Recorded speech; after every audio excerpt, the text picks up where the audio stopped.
Participar y por querer. Bueno, buenos días a todos. Hoy tenemos a Andreu Antolín que nos va a explicar su experiencia en la inteligencia artificial para para el diagnóstico del cáncer de próstata por resonancia. Es un tema muy en boga. Tenemos tres expertos en el tema, o al menos en la resonancia de próstata y en urología, que es Eloy Vivas, Jerónimo Barreras y Violeta Catalá. Y cuando quieras, Andreu. Muchas gracias. Hola, ¿qué tal? Buenos días. Vale. Pues venga.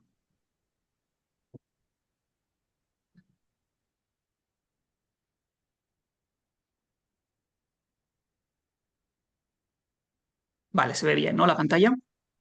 Sí. Sí. Pero Perfecto. Bueno, pues pequeño. buenos días. Ahora sí, ahora bien, sí. ahora bien. Sí, perfecto. Vale. Bueno, pues ¿qué tal? Buenos días a todos. Pues un segundo que me saco esto de aquí. Que me molesta. Perfecto, ya está. Bueno, pues buenos días a todos. Hoy voy a hablar del uso de la inteligencia artificial para la predicción del cáncer de próstata clínicamente significativo en resonancia magnética. Entonces, lo primero de todo a tener en cuenta es que no voy a hablar de productos de inteligencia artificial que están ya comercializados, ¿vale? Algunos de los que ya estamos aquí presentes hemos tenido la oportunidad de probar algunos de esos productos. Yo también he tenido la oportunidad de probar algunos de estos. Si queréis, luego en la parte de la discusión ya podemos hablar más específicamente sobre experiencias respecto a este ámbito. Pero sí, básicamente voy a hablar de la evidencia científica que existe del papel de la inteligencia artificial en la predicción del cáncer de próstata clínicamente significativo, que se ha publicado, que dicen los metaanálisis, que dicen las revisiones sistemáticas y que dicen cada vez los más numerosos estudios que se están publicando en este tema. Entonces, este es un poco el índice que voy a seguir en la charla. Voy a empezar a hablar, en primer lugar, un tema introductorio para introducir qué es el cáncer de próstata y específicamente qué es el cáncer de próstata clínicamente significativo y por qué es importante que diagnostiquemos el cáncer de próstata clínicamente significativo, que seamos bastante precisos en este aspecto. Luego hablaré sobre la herramienta que tenemos los radiólogos para esta tarea, que es el PIRADS en su versión 2.1 actualmente, y las limitaciones que tiene a la hora de hacer estos diagnósticos de cáncer de próstata clínicamente significativo. Después hablaré ya introduciendo primero un poco lo que sería la radiómica y el papel que tiene la radiómica específicamente en la detección de este tipo de cáncer. Y después veremos básicamente, porque lo que interesa, ¿no? Al fin y al cabo, es la comparación entre la radiómica y nosotros, es decir, el uso del PIRADS 2.1 para la lectura de la resonancia magnética de próstata. Después veremos qué pasa con los modelos combinados, es decir, qué pasa si nosotros, en vez de utilizarlo como dos modelos separados, radiómica y PIRADS, los combinamos o incluso podemos añadir otras cosas como variables clínicas, el PSA, etcétera. Esto lo veremos luego, qué pasa en estos casos. Luego veremos qué se sabe sobre el impacto clínico o qué está publicado sobre el impacto clínico, específicamente luego también en el caso del escenario del PIRADS 3, que es el que generalmente pues, tiene la mayor tasa de falsos positivos. Y después hablaremos pues, de otras aplicaciones que existen para el cáncer de próstata, muy por encima, simplemente mencionarlas, y ya finalmente las conclusiones. Entonces, un poquito para introducirnos, recordemos que el cáncer de próstata es el segundo cáncer maligno en frecuencia en los hombres, representando el 14,2% por detrás del pulmón, y que en términos de mortalidad es el quinto si hacemos mortalidad específica por cáncer, después de pulmón, hígado, el colorectal y el de estómago, con un 7,3% de las muertes por cáncer. Estos son los resultados del Globocan del año 2022, son los más actualizados que existen a nivel mundial. Entonces, ¿qué entendemos, o por así decirlo, cuando decimos cáncer de próstata?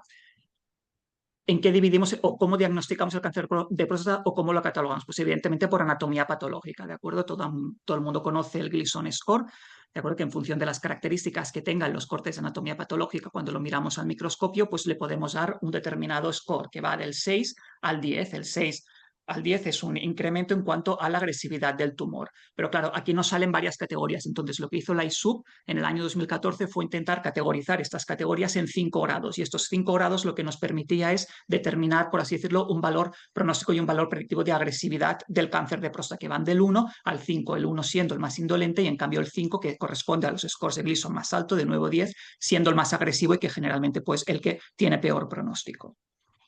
Entonces, ¿por qué esto es importante? Esto es importante porque gracias a esto podemos clasificar el cáncer de próstata en dos tipos.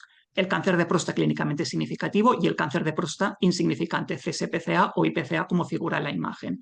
Entonces, el cáncer de próstata clínicamente significativo es aquel que tiene un grado de ISUP superior a 1, una clasificación de ISUP superior a 1, que corresponde a un Gleason score superior a 6, es decir, 7 o más o un ISUP 2 o más. Esto porque es importante y porque se diferencia del que vendría a ser el ISUP 1 o el Gleason score de 6, porque el cáncer de próstata clínicamente significativo es el que generalmente sí que tendrá repercusión en el paciente, ¿de acuerdo? Sí que es agresivo y por tanto requerirá, evidentemente siempre hablando con el paciente, un tratamiento curativo, ¿de acuerdo?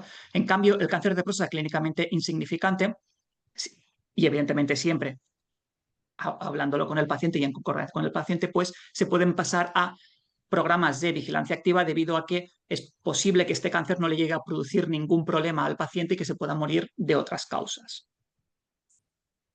Entonces, actualmente, ¿cómo funciona el screening del cáncer de próstata? Es un screening oportunístico, no es un screening poblacional, se hace en consulta.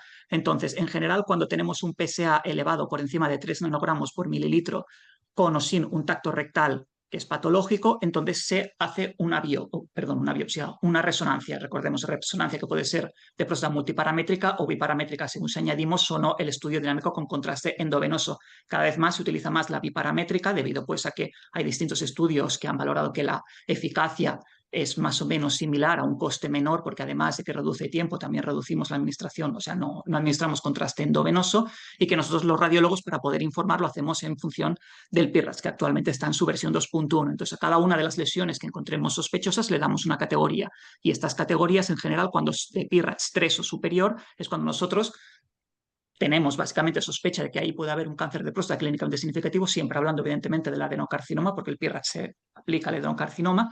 Entonces, realizaremos una biopsia para poder acabar de diagnosticar, ¿de acuerdo? Que se hacen dos tipos de biopsia. Una biopsia que sería la target, que sería una biopsia dirigida a la lesión que nosotros hemos descrito, la resonancia magnética, cuando es superior a un PIRADS 3 o más, y después la complementaríamos con una biopsia sistemática. ¿Por qué se hacen biopsias sistemáticas? Porque hay veces que la resonancia, un porcentaje pequeño de los cánceres de próstata clínicamente significativos no pueden ser detectados por resonancia, y entonces por esa razón también se realizan las biopsias sistemáticas.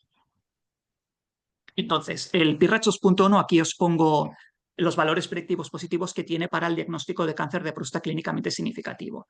Entonces, un PIRADS 5, que sería la categoría superior, pues nosotros tenemos bastante certeza de que hay un cáncer de próstata y además que es clínicamente significativo. Como vemos, el valor predictivo positivo es del 89%. Por lo tanto, implica que tendremos pocos falsos positivos cuando hagamos la biopsia. El PIRADS 4 disminuye el valor predictivo positivo, pero aún así tenemos menos de un 50% de falsos positivos. Y el principal problema pasa con el PIRADS 3. El PIRADS 3 tiene un valor predictivo positivo que es bajo, es solamente del 20%, ¿vale? Entonces, ¿esto qué implica? Que nosotros estamos teniendo una tasa de falsos positivos de un 80%, es decir, de 8 de cada 10 veces que biopsiemos una lesión PIRADS 3, probablemente no encontraremos un cáncer de próstata clínicamente significativo. Evidentemente, esto varía según las distintas series que se analizan. Esto es concretamente de un gran metaanálisis y revisión sistemática que se hizo hace tiempo, cuando empezó a salir el PIRADS 2.1, pero bueno, evidentemente también depende de la experiencia del radiólogo, como habíamos dicho antes, etcétera. Pero bueno, aún así el valor predictivo positivo es mucho más bajo en comparación con los otros, y esto hace que tengamos biopsias que sean innecesarias, y esto al fin y al cabo pues es un percance para el paciente, ¿no? Tienen sus complicaciones, etcétera. Son biopsias que nos podríamos ahorrar. Entonces, aparte de esta limitación que tiene el PIRADS 2.1, especialmente con las lesiones PIRADS 3, que tienen este bajo valor predictivo positivo, que además muchas veces en estos PIRADS 3 encontramos una sobredetección de cánceres de próstata clínicamente insignificante. De hecho, creo que existen algunas series que hasta un 50% de los cánceres que se detectan en las lesiones PIRADS 3 son clínicamente insignificantes. Y además también el PIRADS tiene otras series de limitaciones, ¿vale? No solo tiene una variabilidad entre el lector, es decir, si yo lo leo y lo lee un compañero que está al lado, podemos diferir en cuanto a qué valor darle un PIRADS a una lesión. Pero también existe variabilidad dentro del propio lector. Si un día lo das una lesión de PIRADS 3, quizás al otro día la das de PIRADS 4. Esto se ha demostrado en muchos estudios. Además, también tiene limitaciones en la valoración de determinadas zonas. La zona de periférica sí que es cierto que es una zona que se valora muy bien y tiene una gran eficacia en el caso del PIRADS 2.1, pero por ejemplo la zona de transición, especialmente con la categoría en el 2.1 de los nódulos de transición que son atípicos, aquellos que por ejemplo están parcialmente encapsulados, que en el caso de que por ejemplo la difusión sea positiva, tanto en los valores de B altos como en el ADC, generalmente pasan a un PIRADS 3, pero hay series que han demostrado que estos PIRADS 3 que nosotros pasamos en las En los nódulos de las zonas de transición, menos un 10% de ellos tienen cáncer de próstata clínicamente significativo. Por lo tanto, es una limitación. Estamos teniendo mucho falso positivo. Y también, por ejemplo, la evaluación de la zona central, ¿no? Generalmente el PIRAS 2.1 dice que si la zona central en T2 o en la difusión la ves asimétrica a un lado respecto al otro, puede haber un cáncer ahí. Pero claro, no sigue siendo básicamente una probabilidad que muchas veces no acaba siendo positiva. ¿De acuerdo? Lo mismo pasa con el estroma anterior fibromuscular, etcétera.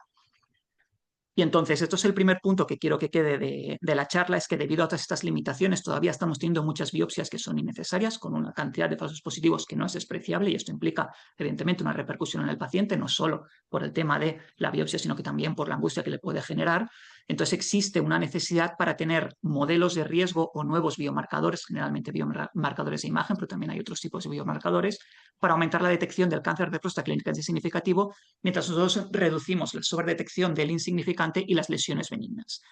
Y esto es donde tendría un papel la radiométrica. Pero antes de entrar en ello, modelos de riesgo para poder predecir la probabilidad de que un paciente o el riesgo de que tenga cáncer de próstata clínicamente significativo existen, hace tiempo que existen, muchas veces basados en variables clínicas, como por ejemplo la edad, el tacto rectal, que sería la segunda variable que vemos aquí, el PSA, el volumen prostática, si el paciente, por ejemplo, ha recibido una biopsia, es decir, si ha estado prebiopsiado o no, y el PIRADS. Generalmente muchos de estos, o casi todos, incluyen el PIRADS, y de hecho el PIRADS es la variable que suele tener más peso a la hora de predecir si un paciente puede tener un riesgo de cáncer de próstata clínicamente significativo, pero las otras variables añaden.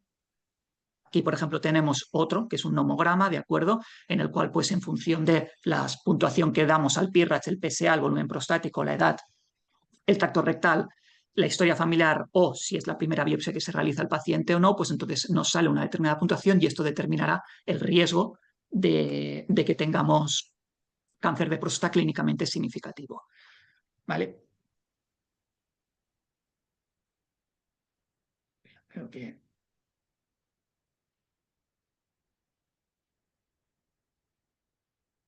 ¿Se sigue viendo? Estoy seguro. Sí, sí, se ve, se Sí, ve.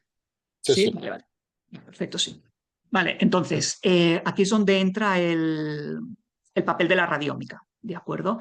Entonces, la radiómica, primero un poco introducción, ¿no? ¿Qué es la radiómica? Así a grandes rasgos, recordemos que es la extracción de características de imagen cuantitativas, ¿de acuerdo? De las imágenes radiológicas, que son imperceptibles generalmente para el radiólogo, ¿de acuerdo? Con herramientas específicas de inteligencia artificial. Estas se dividen en dos tipos específicos, los handcrafted radiomics y los zip radiomics. ¿En qué se diferencian? Los handcrafted radiomics son más antiguos que los zip radiomics, son básicamente características de imagen que derivan de fórmulas matemáticas, que nosotros las conocemos, es decir, podemos saber exactamente qué estamos calculando ahí. Generalmente suele ser, por ejemplo, temas de forma, temas de, por ejemplo, textura, etc. En cambio, el Deep Radiomics utiliza el Deep Learning, que es más moderno que no las técnicas tradicionales de Machine Learning.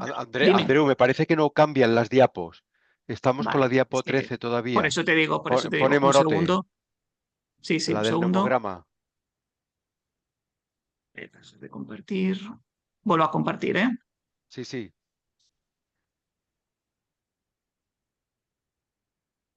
Ahora sí, ¿no? Perfecto.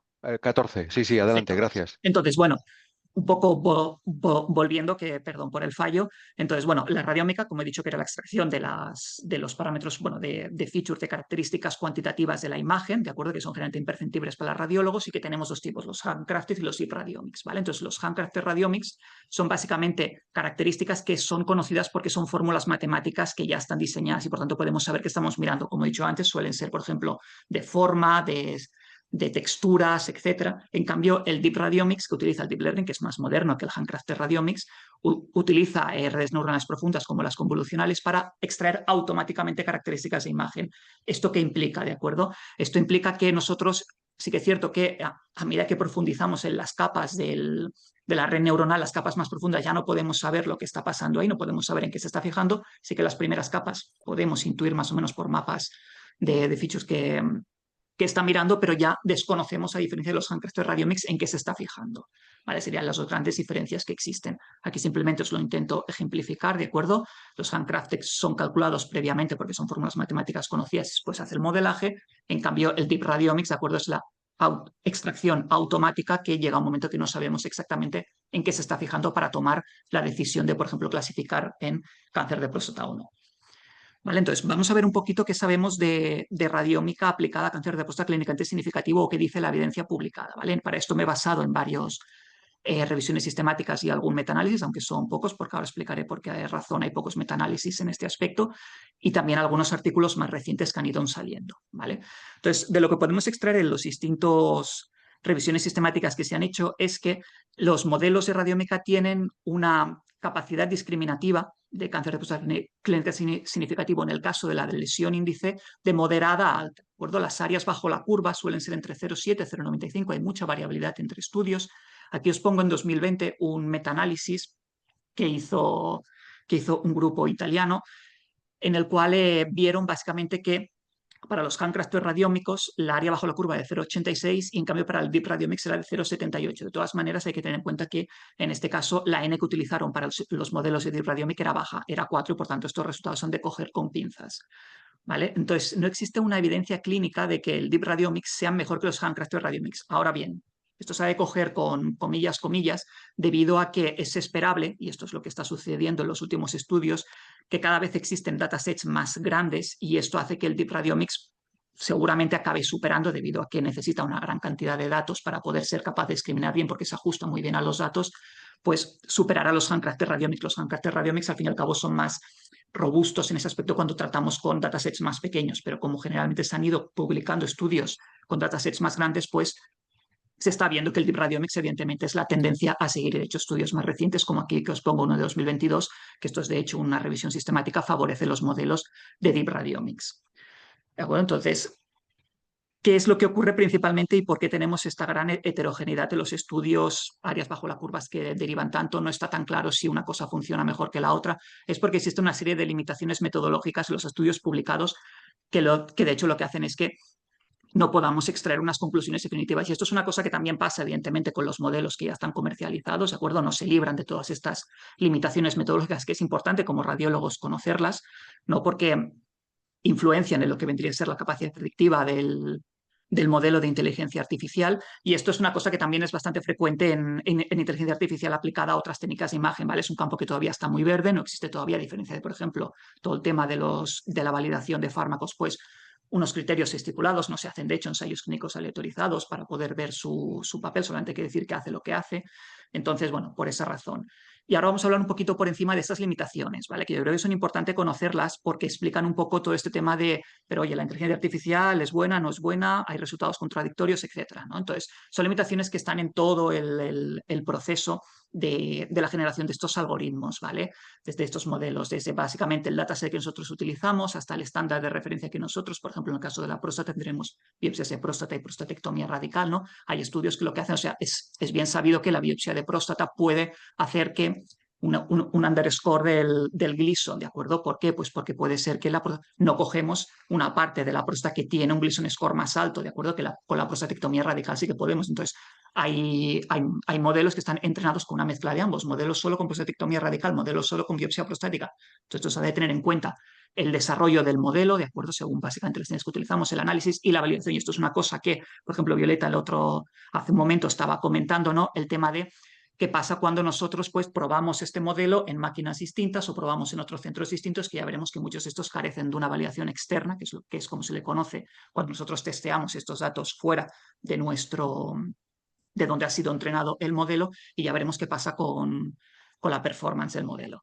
Vale, esto es un estudio que nosotros, bueno, una revisión sistemática que hicimos en Vallebron, que ya fuimos bastante estrictos con los criterios de inclusión y de exclusión que utilizamos para los estudios debido a esta heterogeneidad, pero aún así existían muchas limitaciones en este aspecto que impedían pues hacer primero un metaanálisis y después pues una valoración adecuada sobre verdaderamente el papel. No vemos, por ejemplo, aquí que la mayoría son de un solo centro. Hay pocos que son multicéntricos.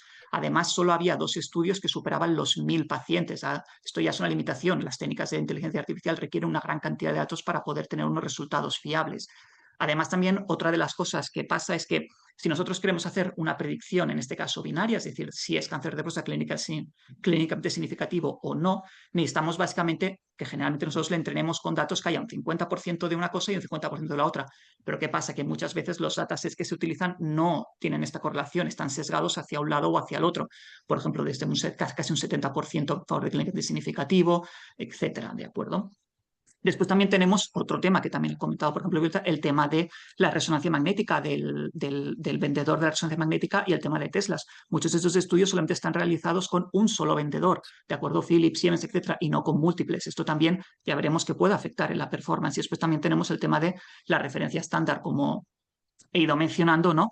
Que, por ejemplo, en el caso de si nosotros hacemos una biopsia prostática y esperamos un año hacerla, perdón, la resonancia y esperamos un año hacer la biopsia prostática, puede haber cambiado el cáncer. Entonces estamos haciendo que nuestro gol estándar pueda ser erróneo. ¿De acuerdo? También tenemos luego el tema de la segmentación. Aquí también hay problemas, ¿vale? Porque generalmente se hacen modelos en los cuales se hacen a partir de segmentaciones de las lesiones, pero la segmentación de la lesión es realizada por un radiólogo y el radiólogo tiene variabilidad al realizar la segmentación de las lesiones, y muchos estudios no tienen en cuenta esta variabilidad, ni siquiera la calculan, ¿vale? Y finalmente, pues temas también de validación, por ejemplo, de los creo que 15 o 16 estudios que se incluían en la revisión, menos de la mitad tenía una validación externa. Esto ya hace que básicamente los resultados pues puedan, claro, validarlo en el mismo dataset en el que ha sido entrenado, seguro que te va a salir bien, pero ¿qué pasará cuando cambie la máquina? Que cambiará básicamente los parámetros de adquisición. Esto puede hacer que caiga básicamente la capacidad discriminativa. Hay muchos que ni siquiera reportan la sensibilidad ni especificidad, hay muchos que incluso ni el PIRADS lo reportan, y esto es un gran problema para poder implementar estas técnicas y para poder saber. Pero bueno, creo que lo más importante no saber, aparte de estos modelos de radiómica que cuál es su capacidad discriminativa, ¿no? Es compararlo, evidentemente, con el gold estándar actual, que sería el PIRADS, ¿no? Lo que utilizamos nosotros en la práctica clínica para la valoración de las resonancias magnéticas. Y hay una falta de comparación, ¿de acuerdo?, entre los modelos basados en inteligencia artificial con la clínica práctica habitual, ¿de acuerdo?, con la práctica clínica habitual. Y curiosamente, en los distintos estudios que se han publicado, cada vez sí que es cierto que se están publicando estudios con más comparación, ¿vale? Pero es necesario unos estudios especialmente prospectivos dentro de un escenario clínico habitual, que es lo que se está empezando a implementar ya con todos estos modelos que se están empezando a testear dentro de los hospitales, pero de momento la evidencia dice que no existen claras diferencias entre lo que vendría a ser el PIRADS y el modelo radiómico para discriminar cáncer de próstata clínicamente significativo. Ojo que esto se ha de tomar con pinzas, porque también es otra cosa que carecían muchos de los estudios previos, que no se ha visto o no se ha comparado o no se ha hecho un subanálisis por la experiencia de los radiólogos. Cada vez sí que es cierto que se están haciendo estudios en los cuales se está comparando más con la experiencia de los radiólogos, pero es importante tenerlo en cuenta. Por ejemplo, hay un par de estudios, que son estos dos primeros que os muestro, que se vio que si los radiólogos junior con poca experiencia utilizaban herramientas de inteligencia artificial, tenían una sensibilidad superior a si no la utilizaban, ¿vale? Otra cosa es la especificidad, ¿de acuerdo? Porque la especificidad sí que es cierto que aquí, como comentaba Violeta antes, todavía los radiólogos expertos siguen teniendo un papel fundamental, incluso mejor que los algoritmos de inteligencia artificial. ¿Vale? Este último artículo publicado en 2024 utilizó radiólogos, de hecho, con 12 años de experiencia no encontró diferencias significativas. Era un estudio, si no recuerdo mal, prospectivo además, y de hecho vio que los radiólogos estos, que son radiólogos expertos con más de 10 años de experiencia, tenían menos tasas de falsos positivos que no, por ejemplo, la inteligencia artificial. Por tanto, es un tema que todavía está bastante candente. De todas maneras, este artículo lo leí hace unos meses, salió en verano del año pasado, que fue un gran estudio, la verdad, más de 9.000 participantes. Esto en inteligencia artificial es una barbaridad, más de 9.000 participantes para poder hacer un modelo de inteligencia artificial multicéntrico con 4 hospitales de Holanda, publicado en Lancet, ¿no? Y participaron más de 60 radiólogos con una media de experiencia de 7 años. Y en este caso lo que vieron fue que el modelo de inteligencia artificial era superior, o sea, no solamente no inferior, sino que es superior a los radiólogos, ¿de acuerdo? Además, el modelo había sido entrenado también con otras variables clínicas como la edad, el PSA, etcétera, salvo en el caso en el que estábamos dentro de la práctica clínica habitual, entre comillas, ¿vale? Es decir, cuando el radiólogo tenía acceso, por ejemplo, a todo el historial clínico del paciente, podía consultar a otros compañeros, etcétera. Entonces, en este caso se vio que no era superior, ¿vale? Pero sí que es curioso que diese superior cuando se testeaba simplemente en radiólogos solamente con la resonancia sin que tuviese ningún otro tipo de información. Pero bueno, de momento, de acuerdo, los modelos de radiómica no son claramente superiores al PIRADS, pero esto probablemente dependa de la experiencia del radiólogo y son campos que se tienen que investigar, sobre todo con más estudios prospectivos. Y ahora, ¿qué pasa si nosotros combinamos los modelos? ¿De acuerdo? Podemos decir, oye, pues no vamos a hacer que sean separados, no vamos a hacer que sea la máquina contra el radiólogo, por así hablarlo a términos rudos, sino que vamos a combinarlos. Vamos a combinar la radiómica con el PIRADS y con posibilidad de incorporar otras variables clínicas como los modelos de riesgo que ya existen, PSA, edad, volumen prostático, etc. Entonces he visto que puede mejorar la capacidad discriminativa respecto a los modelos que son únicos, ¿vale? Se ha visto, por ejemplo, en estos 3 estudios, ¿no?, que la combinación radiómica con PIRADS, PSA, volumen prostático, la densidad, etcétera, mejora la estratificación de riesgo de los pacientes antes de la biopsia y disminuye el número de biopsias que serían falsos positivos, ¿vale? Yo creo que un poco irá por aquí los tiros en un futuro, ¿de acuerdo? Yo creo que en un futuro más, o sea, se utilizará evidentemente, y como ya se está utilizando cuando se está empezando a implementar estos modelos en la práctica clínica, como una ayuda al radiólogo, que puede ser utilizado también como una capacidad predictiva aparte y poder básicamente establecer un riesgo de cáncer de próstata clínica significativo previo a la biopsia. Y finalmente, ¿no?, la última parte ya de la charla es hablar un poquito de el impacto clínico, ¿de acuerdo? ¿Por qué? Porque, claro, necesitamos saber cuál es el impacto clínico y cuál es la reducción de las biopsias innecesarias, ¿vale?, para poder ver básicamente o poder facilitar la implementación clínica de todas estas herramientas, ¿no? Y aquí, pues, no es sorprendente, ¿no?, que existe básicamente, no hay suficientes datos. Esto es una cosa que también pecan muchos de todos los artículos publicados en inteligencia artificial. Te meten una serie de métricas, que si accuracy, que si no sé qué, no sé cuántos, pero verdaderamente el impacto clínico o la comparación con lo que vendría a ser el gold estándar, muchos de ellos carecen, ¿vale? Y esto es un problema porque si no es imposible que se pueda implementar en la práctica clínica, ¿vale? Aquí hay estudios prometedores, la verdad. Vieron que, por ejemplo, un modelo clínico combinado con radiómico clínico, evidentemente incluyendo el PIRADS, disminuía el número de biopsias comparado con, eso sí, realizar biopsias con PIRADS, lesiones de PIRADS 4 o superior, manteniendo un valor predictivo negativo similar, o por ejemplo otro estudio en el cual se vio básicamente que un modelo de radiómico detectaba hasta un 7% más de casos de cáncer de próstata clínicamente significativos que el PIRADS con la misma especificidad, o en otras palabras, si hacemos que fijemos la misma sensibilidad, un 50% menos de falsos positivos, ¿de acuerdo? Bueno, esto es bastante importante y son estos estudios que han de ir saliendo para ver verdaderamente hasta qué punto estas herramientas pueden ser de utilidad en la práctica clínica. Y ya finalmente el escenario del PIRADS 3, ¿de acuerdo? Como he dicho anteriormente, ¿no?, el valor predictivo del PIRADS 3 es bajo, un 20%, tenemos muchos falsos positivos, muchas biopsias innecesarias, y existen estudios que lo que hacen es valorar específicamente estas técnicas de inteligencia artificial de radiómica en las lesiones PIRADS 3 para poder un poco acabar de desempatar. ¿Vale? Se ha visto básicamente que disminuyen generalmente la tasa de falsos positivos que nosotros podemos encontrar. Un estudio aquí, un 40% de biopsias benignas en comparación con hacer biopsia a todas las lesiones PIRADS 3. Otros estudios, todos estos son recientes, de este año, del 2025, en el cual básicamente que puede llegar a detectar todos los pacientes o muchos de los pacientes que no tienen cáncer de próstata clínica significativo usando el modelo radiómico, o por ejemplo, básicamente este otro estudio que también da resultados similares.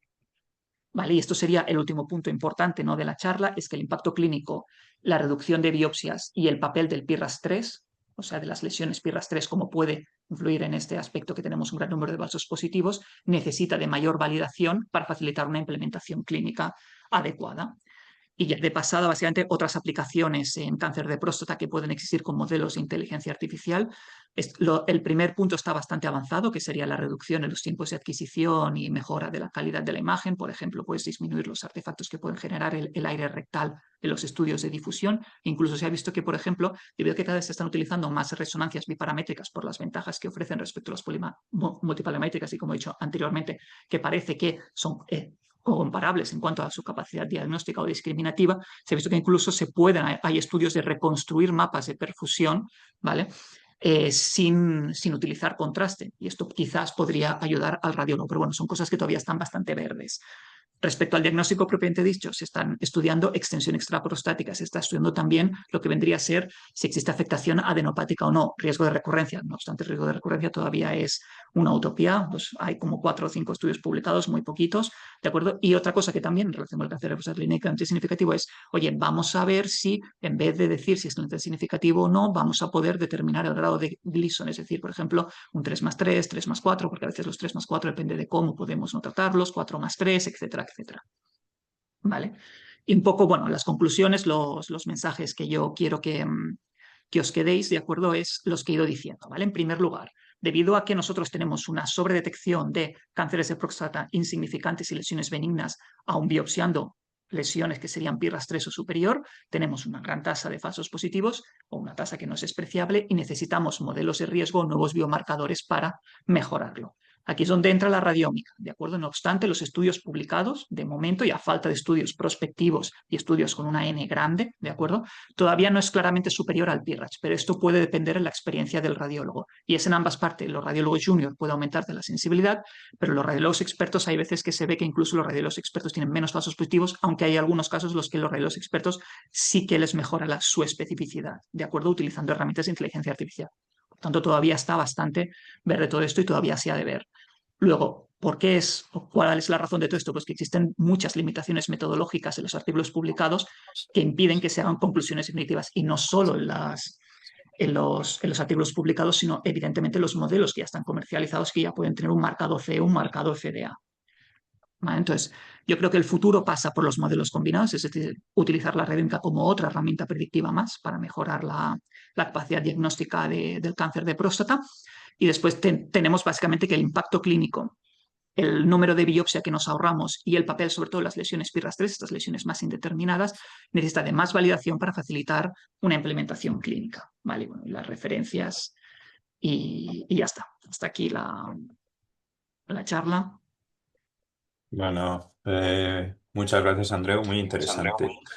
Yo creo hay bastantes preguntas en el chat y yo quería comentar que creo que lo que dices del PIRAS-3 es muy importante porque es donde tenemos ahora la limitación, pero que probablemente si conseguimos, y va también, Ricardo Corredor pregunta si los estudios que se han hecho, si tiene más prevalencia el T2 o la difusión. Creo que si Sí, conseguimos, sí. perdona, si consiguiéramos una herramienta que nos permita, espera que me pongo la cara, que no se me ve. Si conseguimos una herramienta, diríamos, de screening que con un T2 simplemente puede llegar a decir normal o no normal, a lo mejor simplemente para decidir los que son normales ya para screen sería fantástico, ¿no? O sea que creo que no solo hay que pensar en las lesiones dudosas, sino en si puede decir cáncer, no cáncer claramente. Eso ya para Ujú. screen sería muy, muy bueno, ¿no?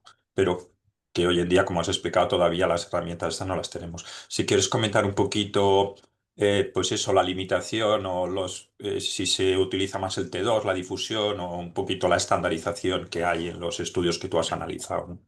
Mira, hace años, o sea, estamos hablando de principios o sea, finales de la primera década y principios de esta, no se utilizaban las tres secuencias, T2, difusión, ADC y el contraste, ¿de acuerdo? Luego se fue viendo que el contraste, verdaderamente en comparación con el T2 y el ADC, no mejoraba la capacidad predictiva de los modelos radiómicos. Entonces, los más nuevos, a pesar de que existen algunos estudios que todavía se publican con perfusión, con el dinámico, se ha dejado de utilizar y básicamente los modelos se utilizan con el T2 y el ADC, ¿de acuerdo? También se suele incluir el mapa de valor B alto, ¿vale? Pero generalmente con T2 y ADC ya obtienes una performance que es buena y es de las mejores de lo publicado, ¿de acuerdo? Esto es lo que está actualmente, que solamente se utilice el T2 o el ADC, ¿sabes? Ni uno ni el otro, o sea, Sí. solo Ujú. uno o el otro.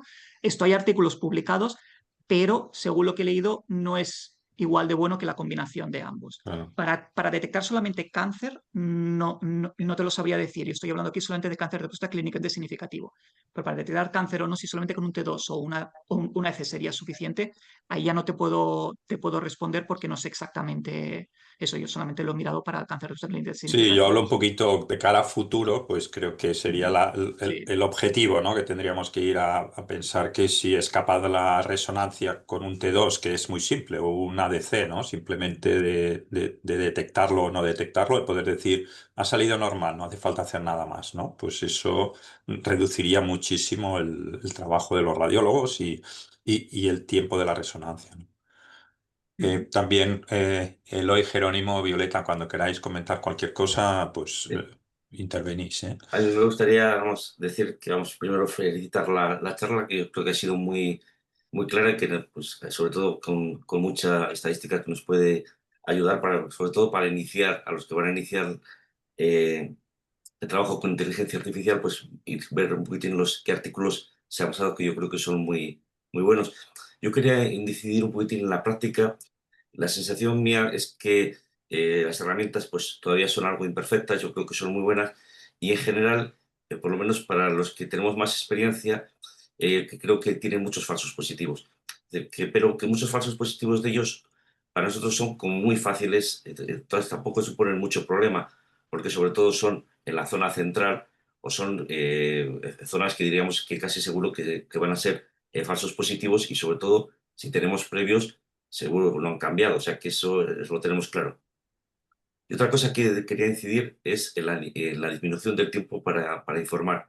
Es decir, cuando tú ves una resonancia magnética normal, luego ves lo que ha dicho la inteligencia artificial y también es normal, la verdad es que eso ya disminuye de per se el tiempo. Es decir, te quedas bastante más a gusto y probablemente no vayas a mirar mucho más.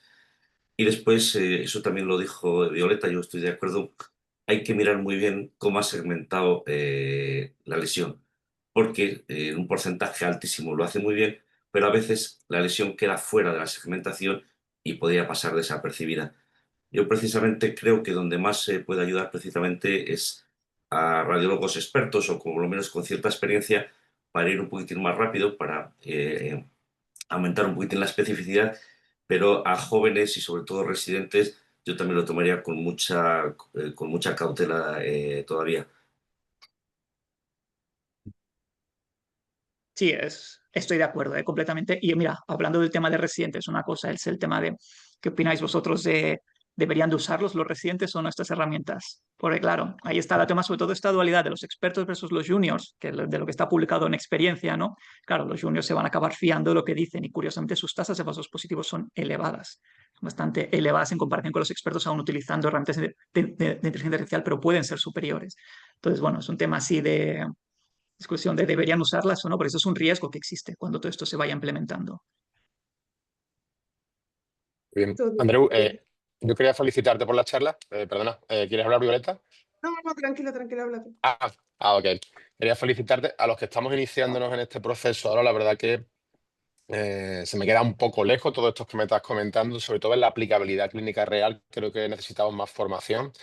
Pero bueno, el día a día de un radiólogo, te cuento una realidad de un hospital como el mío, ¿no? Un hospital pequeño, donde estamos empezando el proceso. La verdad que me parece todavía lejos esta realidad, ¿no? en la que nos está situando. El entorno de aquí en Andalucía, donde he podido comentar, ¿no? Hospitales que ya la utilizan, hablan de eso, de una tasa de falsos positivos interesante, de gente con una experiencia media, ¿no? Y que alarga mucho el proceso de informar al principio, ¿no? De la herramienta y que requiere un periodo de aprendizaje. Así que bueno, ojalá podamos llegar pronto a que esto se externalice a todo tipo de hospitales, ¿no? Felicidades por la charla. Sí, las felicitaciones, me ha gustado mucho.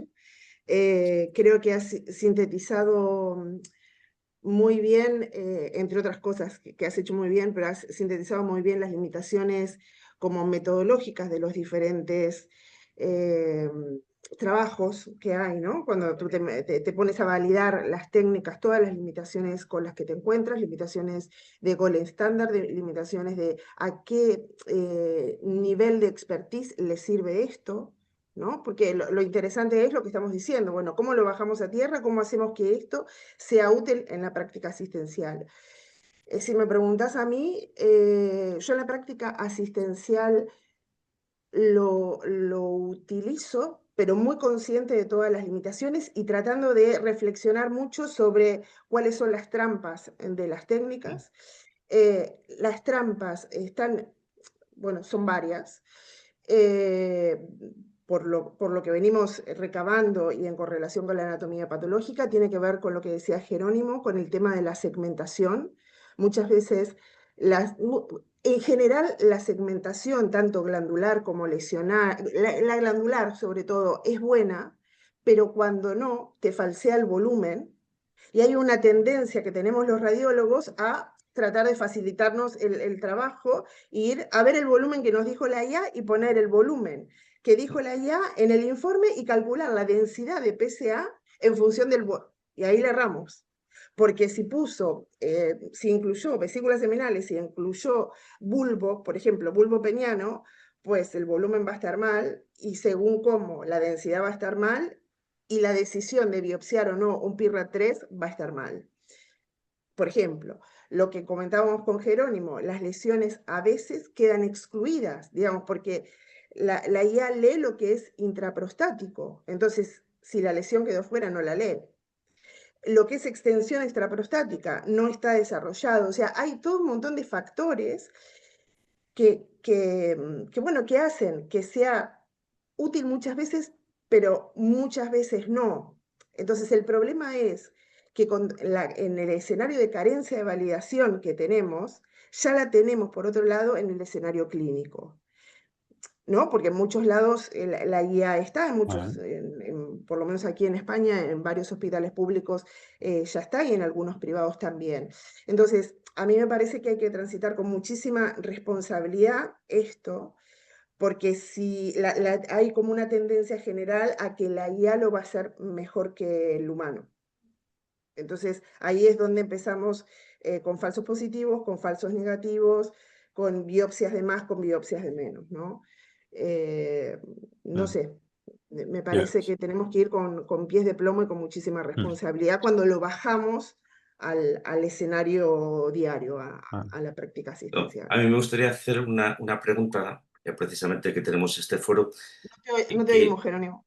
Me gustaría hacer una pregunta en este foro precisamente, es ¿qué pasa o qué podemos hacer con las lesiones que nos marca la IA? Es decir, las mandamos directamente, no digo en el informe, yo hasta ahora, por supuesto, en mi informe va a haber las lesiones que yo crea, pero esas imágenes pueden ir al PACS o pueden ir en el disco al urólogo.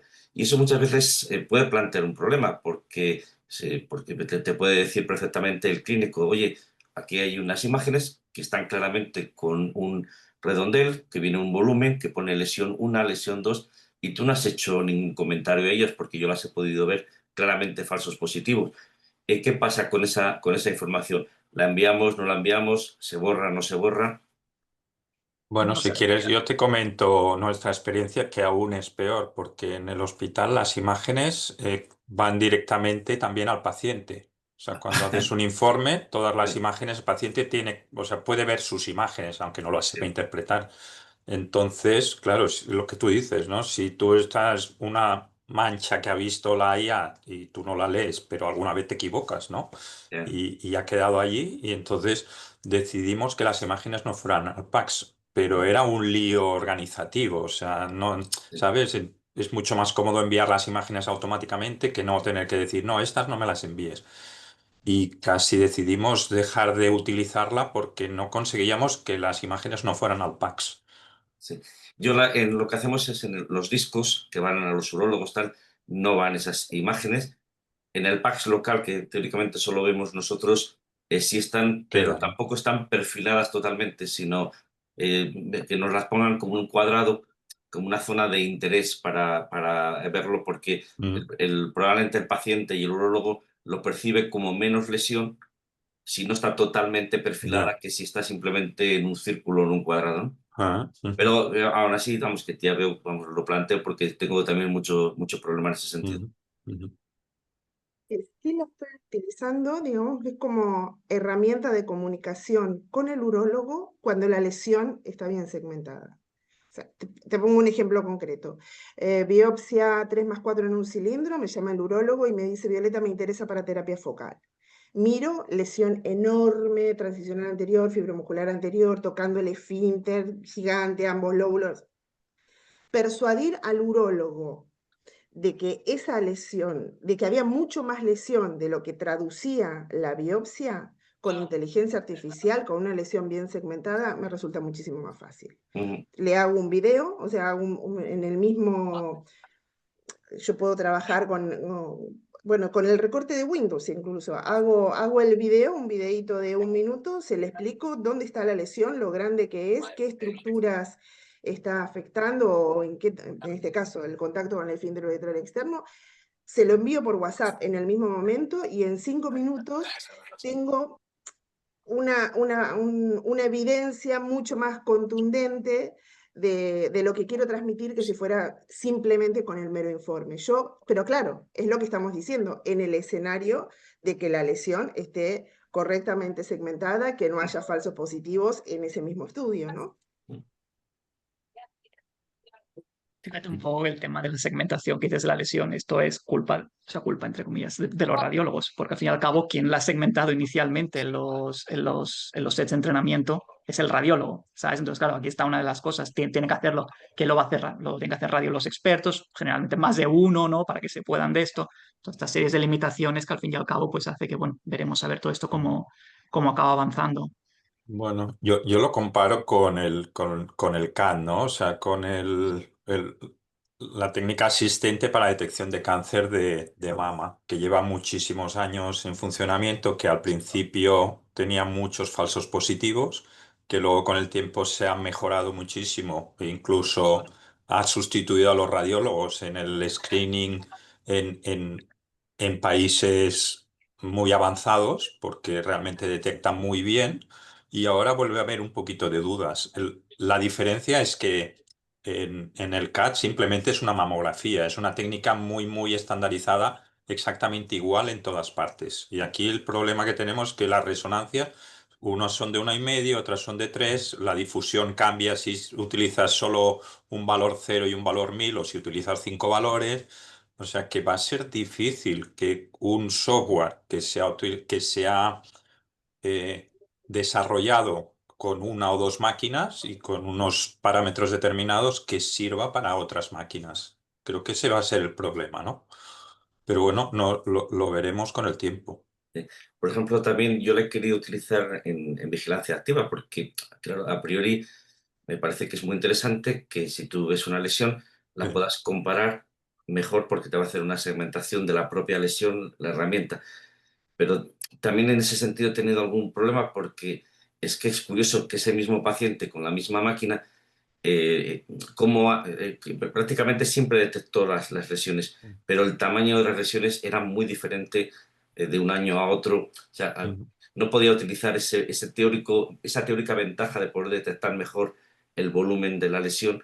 Yo, por lo menos en la experiencia de los casos que he probado, ujú. no lo he visto. Yo creo que eso va a mejorar sin duda, pero por eso yo creo que todavía el factor humano de radiólogo es imprescindible. Y bueno, yo creo que nos va a dar también consistencia, y cuando estamos todos de acuerdo, la máquina y nosotros, pues desde luego es un gusto, estamos todos de acuerdo, consistencia, tal. Cuando discrepamos, es ahí el que cada uno tiene que decidir, sobre todo también en los PIRRAS 3. Bueno, yo la verdad es que soy bastante optimista y sí me gustaría que en un futuro probablemente se añadiera al informe, como nos ha explicado, con la radiomica, también la probabilidad con número de decir, bueno, esta es una lesión que yo considero que tiene una probabilidad de ser maligna y una recomendación, ¿no? O sea que probablemente en un futuro, mezclando más variables, Ujú. pues, a lo mejor se puede cuantificar esa probabilidad de que una lesión sea maligna, o por lo menos clínicamente significativa. Claro. Andreu, en el chat hay muchas preguntas, pero yo creo que ya estamos hablando mucho sobre ellas, pero una de ellas dice cuáles serían los retos de futuros o cómo mejorar la implementación. Tú que has valorado, ¿no? Los estudios que se han hecho y cómo ves tú como el futuro, ¿no? Estudios prospectivos es lo único. Es que es, Ujú. es lo único que en práctica clínica real es lo único que te va a acabar dando verdaderamente el de esto, el valor que esto va a tener o no. Porque es que hasta ahora la mayoría son estudios retrospectivos. Incluso este que estaba publicado en Lancet era retrospectivo, que quieras o Mm. no, tiene sus limitaciones también. Entonces yo creo que Perdona, pasará. el estudio de Dime. Lancet habían hecho, ¿es un software que ellos han desarrollado? Sí, a ver, es un gran challenge, por así decirlo, ¿vale? Mm, De IA, que se incluyeron de 4 hospitales holandeses, 10.000 casos, creo 10.000 resonancias había. Parte de ello lo utilizaron para validación externa, entre comillas, y otras partes para mm, entrenamiento, ¿no? ujú, Y, y sí, eran muchos, por así decirlo, instituciones, ¿vale? Que desarrollaban algoritmos, y el que mejor daba en los sets de validación interna luego se utilizaba para ver la validación externa. Era un poquito más o ujú. menos así, ¿vale? Pero no deja de ser un estudio retrospectivo. Entonces, bueno.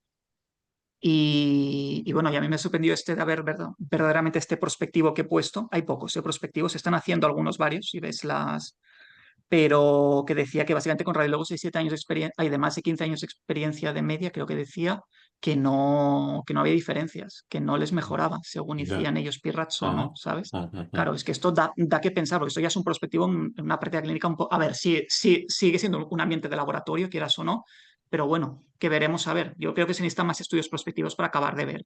Yo creo que ayudará, ¿eh? Yo creo que en el fondo ayudará, claro. especialmente, como decíamos aquí, con la combinación de variables clínicas para verdaderamente poder hacer una estratificación del riesgo y a partir de aquí acabar de decidir, es decir, sin excluir el PIRAT, ¿sabes? El PIRAT es uno más y la radiomica es uno más. Yo creo que puede ir por aquí un poco el tema.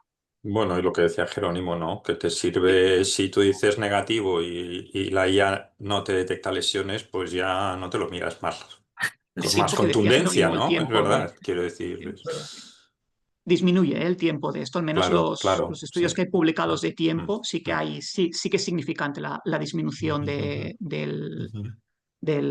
tiempo que tardas en hacer en el informe, sin usar y usarla ya. Ahí no estoy tan segura. O sea, porque si tú te pones, según qué herramienta utilices, algunas tienen, yo probé 3, algunas tienen más o menos falsos positivos. Entonces, si tú te pones a discriminar, tiene más lesiones de las que tú hubieses mencionado. Entonces, Sí. si tú te pones a discriminar a conciencia cada una de las lesiones, no tengo tan claro que te lleve menos. No, ¿Sabes? en Para el un caso radio de de que, experto es fácil. en el caso de que no detecte, queremos En el decir. caso de que no detecte, sí. O Claro, es sea, eso. pero Bueno, tiene que ver con. Pero ¿cuánto te lleva una que no te. O sea, ¿cuánto ya, te ya. lleva tú que tienes, o cualquiera de nosotros que tenemos experiencia? No, pero son ¿Cuánto te aquellas lleva que leer una tú ves, negativa? son aquellas que tú ves dudosas, que no sabes, ¿la leo o no la leo? Pues si la IA no la lee, pues dices, pues no. Conocerán.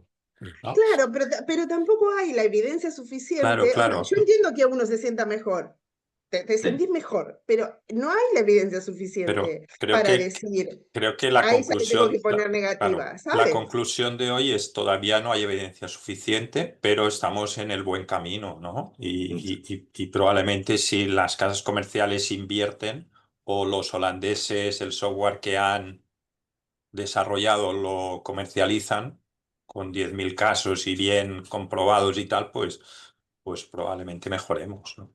No, yo creo que lo que no hay que subestimar, y para mí eso es un rol importante, es lo que les comentaba, ¿no? De cara a demostrarle al urólogo dónde está la lesión. A mí eso sí me parece que tiene impacto. Biopsias negativas, porque hicieron una cognitiva, en muchos lugares no tienen fusión software.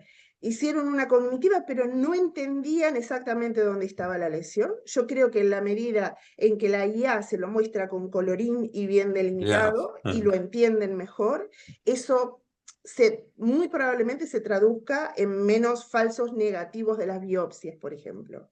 O dónde tengo que preservar de bandeletas, dónde no. Hombre, es importante que ellos lo puedan visualizar. Y eso lo visualiza, la IA lo muestra de una manera mucho más explícita, ¿no? De lo que uno lo puede hacer en el esquema PIRATS. ¿Me explico? Y yo Sí. creo Creo también que que es un sería muy rol muy interesante importante. perdón, creo que sería muy interesante eso, disminuir la probabilidad de PIRAS 3, que realmente es una moneda al aire y no le estamos aportando nada al urólogo, ¿no? Entonces, si uno de los objetivos, yo creo que sería muy interesante disminuir la probabilidad de encontrar tumores Yo te clínicamente no oigo muy mal, significativos, Eloy. ¿no? ¿Me escuchas mal? Sí. Pero se oye muy bien, ¿eh? Aquí. Digo que Sí. una realidad que tenemos en todos los hospitales, ¿no? Es la cantidad de PIRAS 3 que tenemos, ¿no? Como hemos dicho, tiene Te muchos oigo falsos positivos. ¿Me sí, escuchas te oigo mal, súper Violeta? mal. Sí, Sí, sí. Eh, no se lo. A Bueno, ver. pues no sé por qué se escucha mal. El caso es que Ay, ay. digo que sería muy interesante que tuviéramos herramientas de inteligencia artificial donde disminuyamos la probabilidad de encontrar tumores que no sean clínicamente significativos, ¿no? Es decir, que encontremos más PIRAS 4 que 5 que el PIRAS 3. El PIRAS 3 es un escenario de incertidumbre donde al urólogo le genera muchísimas dudas y finalmente, bueno, en el PSA densidad, antecedente, tacto rectal, pero eso realmente es un área gris donde no aportamos prácticamente nada a la decisión clínica, ¿no? Y sería muy interesante que estos algoritmos pudieran disminuir esa probabilidad o no detectar tantas lesiones dudosas como el PIRAS 3, ¿no? No sé si, Andreu, has visto, ¿no? Que en algún estudio que hayas visto o analizado haya mucha menos probabilidad de esa detección de esas lesiones dudosas para los radiólogos, ¿no? Y sobre todo para los urólogos que al final toman decisiones con cinética de PSA, antecedentes y tacto rectal.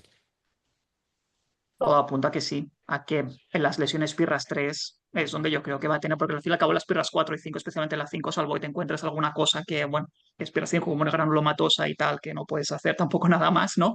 Pero las pirras 3 sí que se ha visto que ahí la tasa de falsos positivos te puede ayudar mucho en disminuir. Claro. Y de hecho, cuando yo prospectivo no lo he probado, ¿eh? En clínica real no lo he probado. Yo lo he probado con, o sea, todo retrospectivo, pero bueno, lo he probado en más de 1500 casos, ¿eh? Entonces, sí que he visto que básicamente las pirras 3 que nosotros dábamos, algunas de ellas, bueno, o muchas de ellas no las detectaba, especialmente en zona periférica, ¿eh?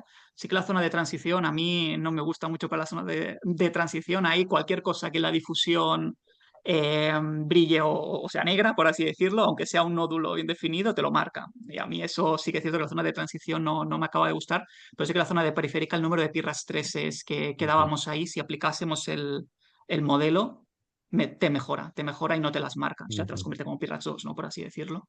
La verdad que Sí, yo creo que en yo ese creo que aspecto eso es sí. interesante. Andreu, ¿ustedes están utilizando como gol estándar la biopsia o la pieza de prostatectomía? En- ¿Qué te refieres? Los 1500 que me decís que han valorado, ¿lo han valorado con gol estándar de biopsia o la pieza de Biopsia. Así prostatectomía? que es cierto que luego para evaluar los falsos positivos, falsos negativos y tal, esto es algo que todavía estamos pendientes de publicar y tal, pero sí que utilizamos para ver verdaderamente si es un verdadero falso positivo o un verdadero falso negativo o no, si hay prostatectomía radical, ver específicamente si ha sido un error de la biopsia o no, que los hay, que evidentemente los hay, y ves que se Sí, hacía sí. esto y en el sitio de la lesión salía un cáncer de próstata 4+4, 3+4, cuando la biopsia daba un 3+3 o nada, ¿sabes? Quiero Exacto. decir, por eso. Muy bien. Bueno, quedan 2 minutos para las 9. Si alguien de los expertos, Violeta, Jerónimo, Eloy, queréis comentar alguna cosa y Andreu, por supuesto. Y si no, Salva, si quieres cerrar tú Sí, la sesión. bueno, como siempre, muchas gracias, Carlos, por tu excelente moderación. También muchas gracias, Jerónimo, Barrera, Eloy y Violeta, por vuestros excelentes comentarios de experto. Y Andreu, muchas gracias porque nos has puesto al día en el tema. Yo hago un pequeño resumen. Lo que nos has venido a decir de una manera muy resumida es que es prometedor el uso del algoritmo de inteligencia artificial, pero tenemos problemas metodológicos en las publicaciones, hay falsos positivos, hay problemas con la segmentación. De todas maneras, es positivo, sobre todo cuando es negativo los resultados, ganamos tiempo y después ayuda mucho al experto de alguna manera. Por lo tanto, yo creo que un mensaje que habéis dado todos positivos es que estamos en el buen camino, que si cogemos lo que decía Carlos del modelo del CAT, si seguimos, seguramente iremos a mejorar. ¿Tú también eres positivo, Andreu? ¿Crees que vamos bien, Yo creo que Andreu? sí, yo creo que sí, yo creo que sí.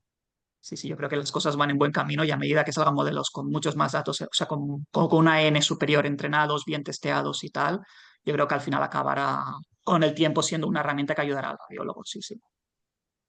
Perfecto, pues seguramente estaremos en muchas más sesiones con vosotros, Carlos, Jerónimo, Violeta, Eloy y Andreu.